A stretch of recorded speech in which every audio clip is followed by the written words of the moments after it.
मित्रांनो, तणावमुक्तीची कार्यशाळा घेण्यासाठी बऱ्याच वेळेला जेलमध्ये जावे लागते.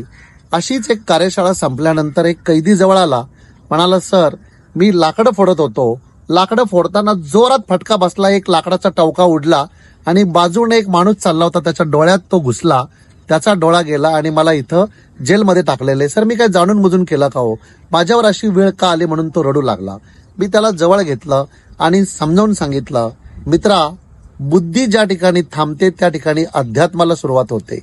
बौद्धिक पातळीवर तुला वाटतं की तू काहीच केलं नाही, परंतु हे जे तुला कर्मफळ आलेलं आहे, संत महंत म्हणतात कारणाशिवाय या जगात काहीच घडत नाही.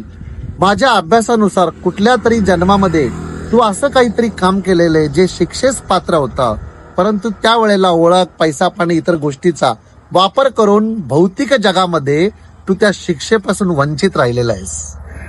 आध्यात्मिक जगतामध्ये हे चालत नाही, म्हणून तुला आता ही शिक्षा भोगायला लागली.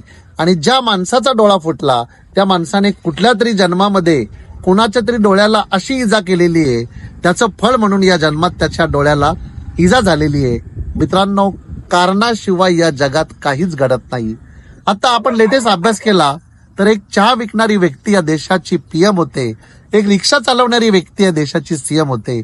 बुद्धीला एक सीमा असते, बुद्धीच्या पलीकडे आहे, त्याला अध्यात्म असं म्हणतात. आणि अध्यात्म सांगतं जसं कर्म तसं फळ, म्हणून नेहमी चांगलं कर्म करा, तुम्हाला चांगलं फळ येईल. म्हणतात ना, जीवनाचे सार घ्यावे जाणून सत्वर, जैसे ज्याचे कर्म तैसे